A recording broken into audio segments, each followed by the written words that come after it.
بچوں کو خیر کی دعوت بچپن سے ہی دیں اور جو ان کے اخلاقی جرم ہوں ان پر ان کی سخت سرزنش کریں تاکہ وہ دوبارہ وہ جرائم نہ کریں۔ بعض بچے ایسے ہوتے ہیں کہ بار بار کہنے کے باوجود بھی وہ بڑے ڈھیٹ قسم کے ہوتے ہیں، نہیں مانتے، لیکن ماں باپ کو بہرحال پھر بھی ان کو کہنا چاہیے، کم از کم جو اخلاقی برائیاں ہیں وہ ان کے اندر بالکل نہیں درانی چاہیے۔ اس لیے حلال حرام کے بارے میں اس کو بتایا جائے بچے کو بچپن میں ہی سے کہ یہ چیزیں حرام ہیں، یہ تمہارے لیے جائز نہیں ہے، یہ تمہارے لیے مکروہ ہیں۔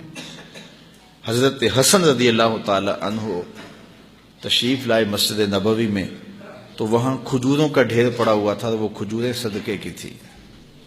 تو حضرت حسن رضی اللہ تعالیٰ عنہ نے ایک کھجور اٹھائی اور اپنے منہ میں ڈال لی۔ بچے تھے تو حضور علیہ الصلوۃ والسلام دیکھ رہے تھے، حضور تیزی سے آگے بڑھے اور حلق میں انگلی ڈال کر کے کھجور نکال لی اور کخ کخ کہہ کے حضور نے فرمایا اس کو نکالو، اس لیے کہ یہ صدقے کی کھجور ہے۔ یہ بچپن کی تربیت تھی کہ پھر پوری زندگی پاکیزہ رہتی ہے۔ اور جب ماں باپ خود حرام لے رہے ہوں اور بچوں کو بھی وہ حرام کھلا رہے ہوں تو پھر بڑے ہو کر کے بچوں سے کوئی خیر کی توقع نہیں کی جا سکتی کہ اب بڑے ہو کر کے وہ صالح بن جائیں گے، چونکہ وہ حرام ان کی طبیعت کے اندر راسخ ہو گیا ہے، ان کے خون میں شامل ہو گیا ہے۔ تو بچوں کو بچپن سے ہی ان باتوں سے ٹوکیں، منع کریں، روکیں، نہیں رکتے بار بار روکیں تاکہ وہ حلال ہی تلاش کریں، حرام کی طرف ان کی توجہ تک نہ جائے۔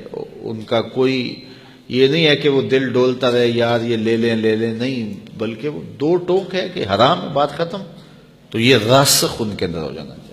اپنی اولاد کو قرآن پڑھانا سکھاؤ، اپنا ذہین ترین بچہ راہ خدا میں ڈالیں اور اس کی تربیت کریں، اس کو کہیں بیٹا میں تمہیں روزی روٹی کے لیے نہیں پڑھا رہا، تمہیں اللہ کے دین کے لیے پڑھا رہا ہوں۔ امام شافعی کی ماں نے جب امام شافعی کو روانہ کیا نا تو وہ گئے جا کے امام مالک کے پاس پڑھتے رہے۔ جس دن امام شافعی فارغ ہوئے لوگوں نے امام شافعی کو اتنے انعام دیے، کئی اونٹ انعامات سے بھر گئے۔ امام شافعی کی والدہ بیوہ تھیں اور ایک ہی بیٹا تھا جو کمائی تھی راہ دین میں ڈال دی۔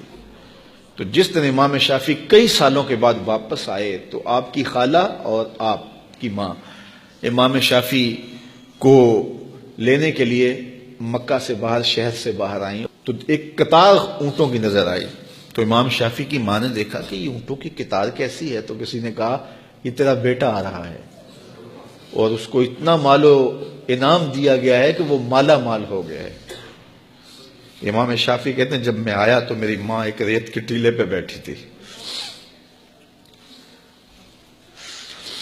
میں نے چھلانگ لگائی، ماں سے سلام کیا، لیکن ماں کے چہرے پہ غصہ تھا۔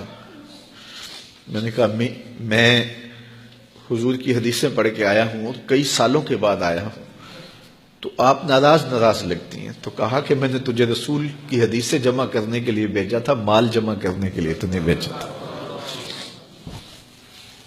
تو حضرت امام شافعی فرماتے ہیں میں نے ماں کو کہا کہ امی کیا کروں، تو ماں نے کہا کہ بیٹے جو بھوکے ہیں انہیں غلہ دے دو اور جو ننگے ہیں انہیں لباس دے دو۔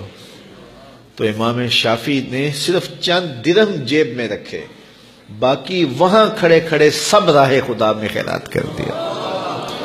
ایک بیوہ کا یتیم بچہ آج آ رہا ہے اور اتنا مال، ماں کو تو نہال ہو جانا چاہیے کہ میرا بچہ دین بھی پڑھ آیا اور اتنا مال و دولت بھی لے آیا، لیکن کہا شافعی تجھے میں نے دین پڑھنے کے لیے بھیجا تھا، دنیا کے لیے نہیں بھیجا تھا۔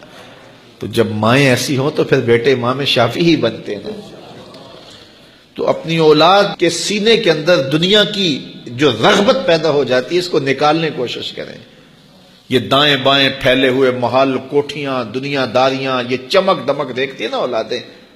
تو میں نے دیکھا مدارس دینیہ میں پڑھنے والے علماء کے بیٹے، پیران عظام کے بیٹے، وہ بھی دنیا کی چمک کے پیچھے دوڑتے ہیں۔ اور میاں تم کیوں دوڑتے ہو؟ تمہارا سب سے بڑا سرمایہ محمد عربی کا دین ہے۔ یہ کیوں دیکھیں دنیا کو؟ کیا ہوتی ہے دنیا کی چمک؟ ہماری تو ساری عزت حضور ہے۔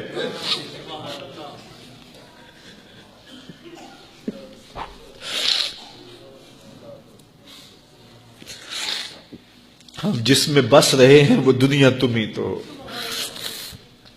تو ایک عالم دین کو، ایک دیندار شخص کو اپنی اولاد کے سینے سے حب دنیا نکالنی چاہیے.